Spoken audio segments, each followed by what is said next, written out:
Se está grabando. Tu conteo será 5, 4, 3, 2, cue. Hola, muy buenos días. Le agradecemos el tiempo que nos está otorgando para presentar esta entrevista. Y bueno, para iniciar, nos gustaría que nos mencionara qué es la Declaración Universal de los Derechos de los Animales y en qué artículos se menciona y cuáles son los más importantes de esta ley. Hola, muchas gracias. Mira, la Declaración Universal de los Derechos de los Animales es un documento que en primera instancia se genera gracias a iniciativa de un científico belga llamado George Hughes. Este científico, por supuesto, preocupado justo pues por la violencia y por el abuso que había hacia los animales, empieza a construir un borrador de lo que actualmente conocemos como la Declaración Universal de los Derechos de los animales.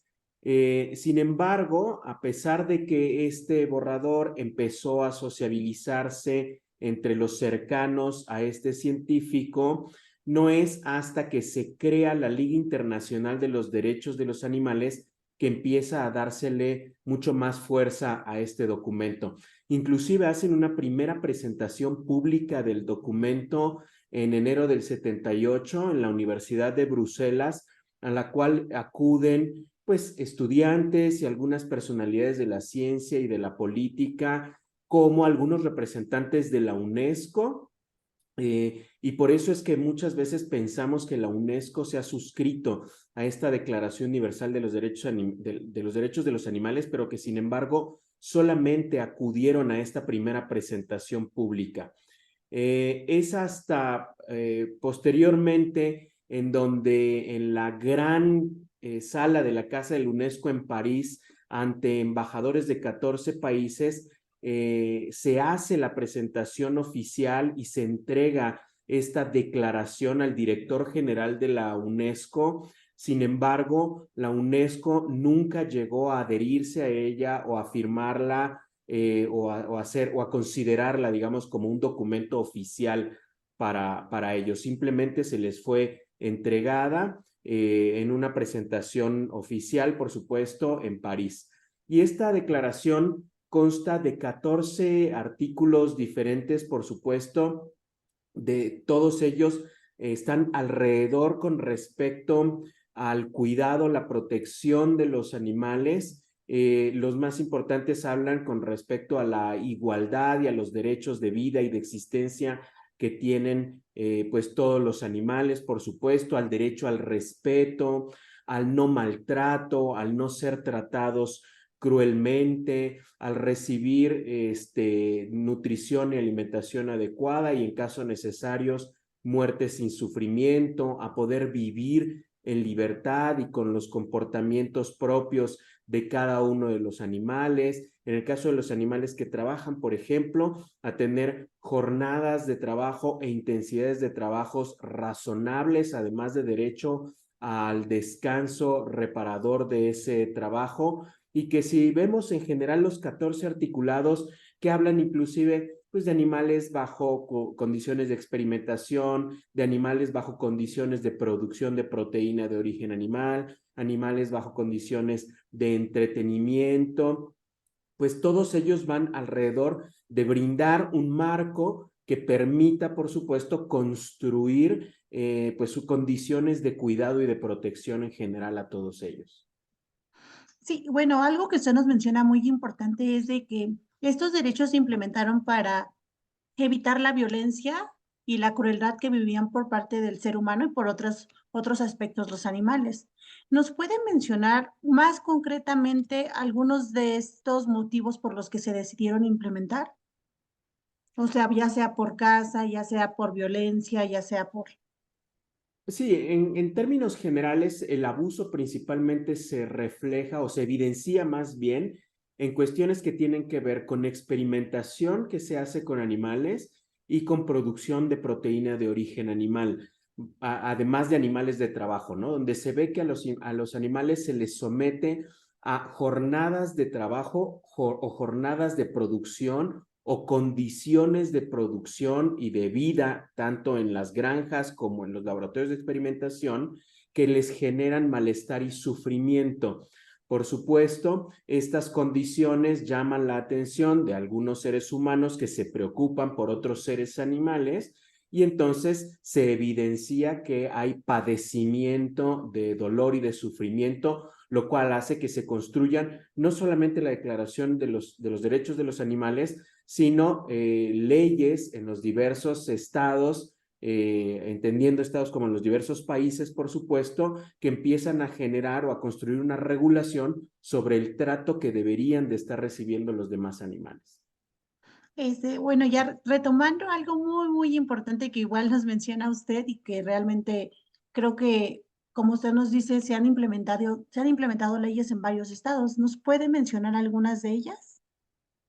Sí, en México, por ejemplo, tenemos leyes a nivel federal que hablan en su marco normativo con respecto a condiciones de protección y de bienestar animal, como la Ley General de Vida Silvestre, la Ley General de Equilibrio Ecológico y la Protección al Ambiente, inclusive la Ley Federal de Sanidad Animal, o la norma oficial mexicana 059 Semarnat 2010 y la norma oficial mexicana de eutanasia y matanza de los animales domésticos, que todas ellas en su marco regulatorio tienen condiciones para regular las condiciones, pues sí, la tenencia responsable, por supuesto, y el bienestar de los animales en todos los procesos en los cuales los involucremos. Sin embargo, a nivel estatal, también en nuestro país, cada una de las entidades federativas se ha preocupado por tener marcos regulatorios que protejan o que le den protección también a los animales. Desafortunadamente en México no tenemos aún una ley general de bienestar animal. Sin embargo, los estados como la Ciudad de México sí se han preocupado por tener este tipo de leyes como la ley de protección a los animales de la Ciudad de México, que está alineada con la misma constitución política de la Ciudad de México, que reconoce a los animales como seres sintientes y por supuesto les construye un marco de protección y por supuesto una obligación a los ciudadanos de la Ciudad de México para cuidar y proteger a los animales que cohabitan en ella. Creo que, como usted nos menciona, es muy importante que en México especialmente existan muchas leyes que ayuden pues, a la protección de los animales y de estos seres vivos. Y como usted nos mencionó, algo muy importante es la ley que va relacionada con la vida silvestre. ¿Nos puede hablar un poquito más a fondo de esto y cómo se conforma la fauna silvestre? Ok, la Ley General de Vida Silvestre es un marco regulatorio, por supuesto, para dar protección y regulación al uso y aprovechamiento de la fauna silvestre o en general de la vida silvestre en México. Se considera por la misma ley vida silvestre a todos aquellos organismos que subsisten sujetos a los procesos de evolución natural y que se desarrollan de forma libre en su hábitat. Además, incluye, por supuesto, aquellas poblaciones menores y aquellos individuos que se encuentran bajo el cuidado del hombre e incluye otra categoría más que denominamos a los animales ferales, que son aquellos animales domesticados que por alguna razón salieron del control del humano y se encuentran ahora viviendo libres, sujetos a los procesos de evolución natural. En este sentido, así la Ley General de Vida Silvestre contempla a la vida silvestre o a la fauna silvestre en nuestro país. Sí, como usted nos menciona, la fauna silvestre pues es un poco aislada pues al ser humano, pero después ya con estos cambios que están viendo tanto ambientales como por actividades del ser humano se están volviendo pues muy cercanos. ¿Usted nos podía hablar un poquito ya entrando en este tema sobre cuáles son las principales especies en peligro de extinción y por qué lo están? Gracias. Primero, por supuesto, esta idea de que la fauna silvestre está allá, lejos de Sí. nosotros, fuera de nuestro contexto urbano, particularmente para aquellos que vivimos en ciudades con una densidad tan alta como la Ciudad de México, y que por supuesto los vemos lejos, pues esta aseveración es como fácil de entender. Sin embargo, la fauna silvestre vive todo el tiempo con nosotros, ¿no? Hay fauna urbana más allá de la fauna doméstica con la cual nos relacionamos todos los días, como podrían ser nuestros animales de compañía, como perros y gatos, o los animales domésticos que utilizamos para el consumo, pues tenemos muchas aves silvestres, tenemos muchos reptiles silvestres, inclusive pequeños mamíferos como tlacuaches y cacomixtles que conviven todo el tiempo en ciudades como esta, ¿no? Como la Ciudad de México, en donde tenemos avistamientos de cacomixtles, inclusive en la zona del centro histórico de la Ciudad de México, donde nos sorprendería, ¿no? De repente encontrarnos un animal silvestre, en realidad están retomando esos espacios que poco a poco nosotros les hemos ido robando. Sin embargo, por supuesto, como bien dices, la mayor diversidad de estos animales silvestres pues se encuentran más bien en entornos alejados a estas grandes ciudades. Y estos entornos poco a poco se han ido impactando, por supuesto, por la pérdida de la superficie, la pérdida del terreno, la tala que estamos haciendo para cambiar el uso del suelo, ya sea por suelo habitacional o por cultivos. Y eso ha llevado a que empecemos a impactar a una gran proporción de animales que hoy en día, incluso para nuestra norma oficial mexicana, que establece este listado de especies en riesgo, pues tiene números que son alarmantes. O sea, se habla del 40% de los anfibios, por ejemplo, el 26% de los mamíferos o el 14% de las aves se encuentran en alguna categoría de riesgo de extinción si es que no empezamos a hacer algo por evitar, por supuesto, este deterioro. Y esto, pues, nos habla, por supuesto, de la gran responsabilidad que tenemos por empezar a detener nuestro impacto ecológico y alcanzar una estabilización de estas poblaciones silvestres para ver si es posible que podamos recuperarlas en algún momento. Es muy probable que en los últimos 20 años la curva de estabilización de la fauna silvestre en realidad tenga una pendiente negativa que nos habla de que la diversidad en términos generales se ha estado perdiendo, ha estado avanzando conforme han avanzado los años. Ahorita usted nos hablaba de porcentajes y de índices, como el 40% en el que se encuentran en peligro este tipo de animales.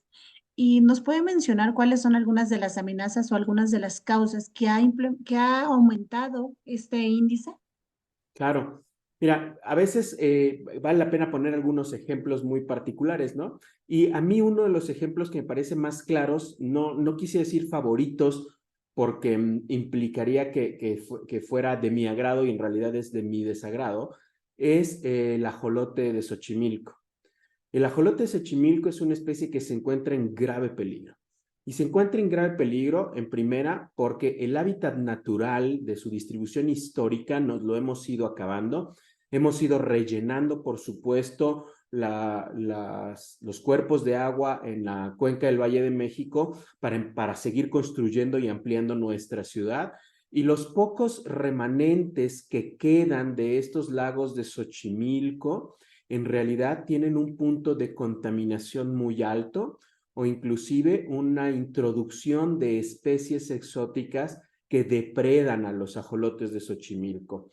Esto hace que, por supuesto, la conservación del ajolote de Xochimilco en los propios lugares de distribución se torne cada vez más compleja y que entonces dependamos de estas colonias que se encuentran fuera del hábitat natural en algunos zoológicos para poder perpetuar a la especie en lo que encontramos. ¿Qué vamos a hacer para poder sanear estos cuerpos de agua de los canales de Xochimilco y poder regresar al ajolote Xochimilco?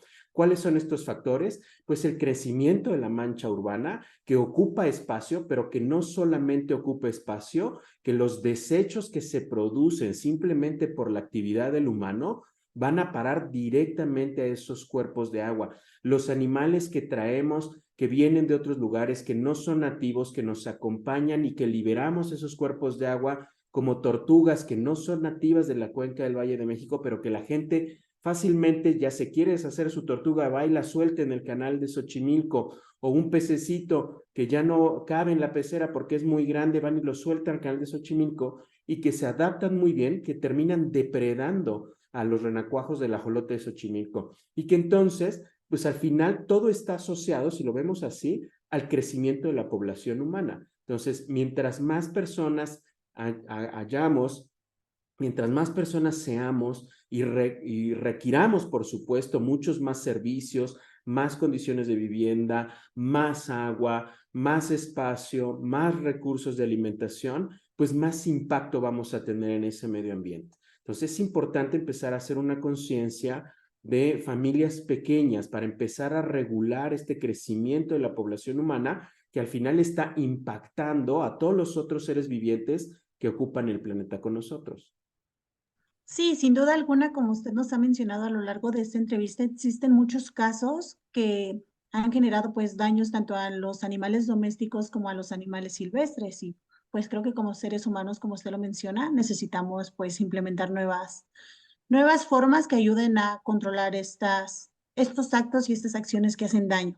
Pero creo que nos gustaría mucho que nos mencionara también otra problemática o otro caso que se presenta mucho como es el tráfico de animales. ¿Nos puede explicar qué es y qué ha generado este tráfico de animales? ¿Qué problemáticas ha generado? Claro, bueno, el tráfico de animales no es otra cosa más que la captura ilegal de animales de vida silvestre para ser comercializados en un mercado negro, por supuesto, que alcanza desde dimensiones locales, hablando de un comercio al interior de nuestro país, hasta dimensiones internacionales, ¿no? Hay compradores en todas las posiciones a nivel mundial en las cuales se genera, por supuesto, una captura de un animal que puede viajar de un continente a otro, atravesando otro o incluso dos continentes más, con tal de llegar a un punto de venta en donde un comprador pues pague o esté dispuesto a pagar una gran cantidad de dinero. Puede haber múltiples motivaciones por las cuales una persona quiera tener acceso a un animal de fauna silvestre. Puede ser simplemente por demostrar que tiene capacidad de adquisición, poderío económico, político, militar o simplemente armamentista. Se ha visto que hay una gran asociación entre la tenencia de animales silvestres, particularmente grandes animales megavertebrados, con esta capacidad de poder económico, político y social. Sin embargo, no es la única razón. También el desconocimiento, la ignorancia, la curiosidad muchas veces nos lleva a adquirir o comprar un animal simple y sencillamente porque se ve bonito, porque se ve raro, porque voy a ser el popular del salón cuando lleve a mi mascota a la escuela y eso simplemente detona esta necesidad de compra, por supuesto. También puede ser porque está de moda, porque hoy salió una película en donde un camaleón es el héroe de la película o un grupo de cobayos, ¿no? Salvan al mundo de un maléfico topo y entonces se vuelven populares y el mercado de esos animales empieza a crecer y por supuesto cada vez más gente quiere adquirir a estos animales. O a veces, la verdad es que simplemente es por querer ayudar. ¿Cuántas veces no hemos visto o no hemos sabido de gente que va de vacaciones y ya sea porque está sentado en la playa a lo mejor o porque a pie de carretera vieron a alguien que está vendiendo iguanas o tortugas o algunas aves y nos conmueve el corazón ver esos animales en tan malas condiciones y lo que hacemos es lo compramos porque lo rescatamos, ¿no? Y lo rescatamos y nos lo trajimos a la Ciudad de México y nos sentimos muy orgullosos de haberlo rescatado, pero en realidad estamos haciendo un daño al ecosistema. ¿Por qué? Porque estamos generando un beneficio a alguien que simplemente va a ir a depredar a otro de estos animales para ponerlo en el punto de venta porque al final alguien se lo va a comprar porque le representa un beneficio económico. Aquí a veces la decisión es muy dura. Estamos viendo esas situaciones. Hay que denunciar, por supuesto. Si no podemos denunciar, no compremos tampoco porque entonces fomentamos ese mercado, fomentamos el tráfico y por supuesto ese animal de todos modos ya está perdido para la biodiversidad. Es una disyuntiva difícil de abordar, pero que tiene muchas aristas muy complejas, ¿no? Como usted nos menciona, como seres humanos debemos de evitar y pues ya no hacer esas acciones de comprar pues animales que vendan ilegalmente ni todas estas acciones que hagan daño.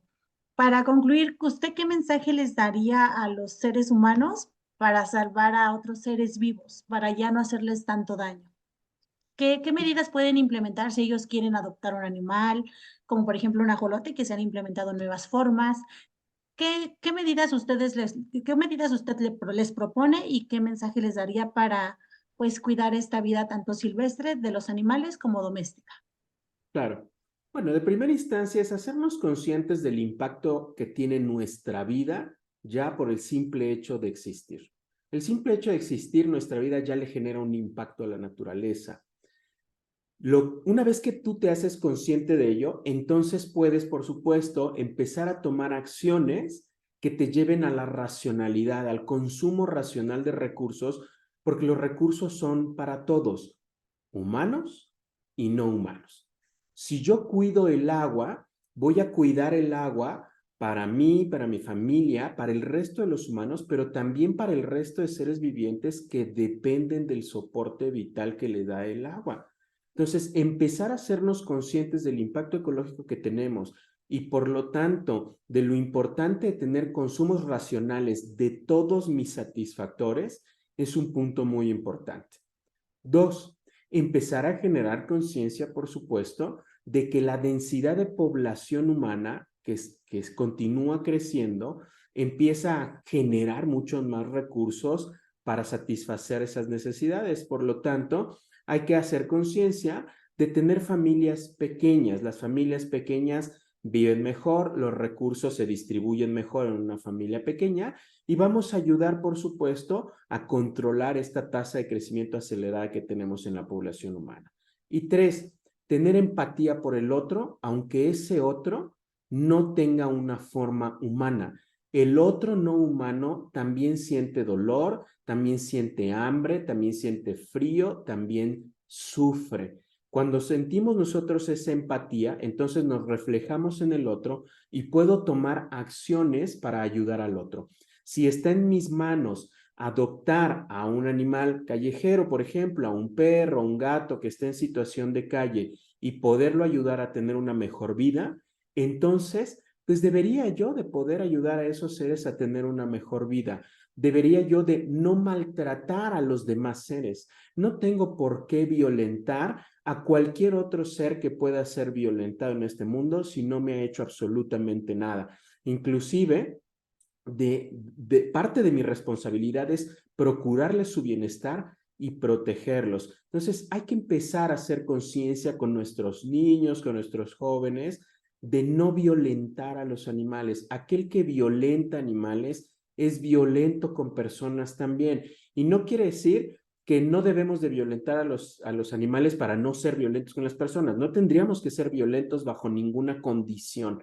Yo creo que si empezamos a trabajar en estas cosas, en el consumo racional, en la empatía, en familias pequeñas y en no ser violentos, podríamos apoyar no solamente a las comunidades humanas, sino a todas las comunidades vivientes en general. Sí, por supuesto, tiene mucha razón, como usted nos menciona, si el cambio empieza por uno mismo y hacia uno mismo igual, porque como usted nos dice, si eres violento con los animales, también puedes ser violento con alguien más de tu misma especie, por así decirlo. Y sí, el cambio debe de empezar por uno mismo, estamos completamente de acuerdo con usted. Y bueno, le agradecemos mucho el equipo de Trending le agradece mucho el tiempo que nos otorgó para platicar con nosotros. La entrevista la vamos a transmitir en un reportaje la siguiente semana. Yo le hago llegar el link por mensaje si gusta. Sí, Y de verdad estamos muy agradecidos por toda la información y por toda la alimentación de datos muy importantes que nos ha dado a través de esta entrevista. al contrario, muchas gracias, Aira.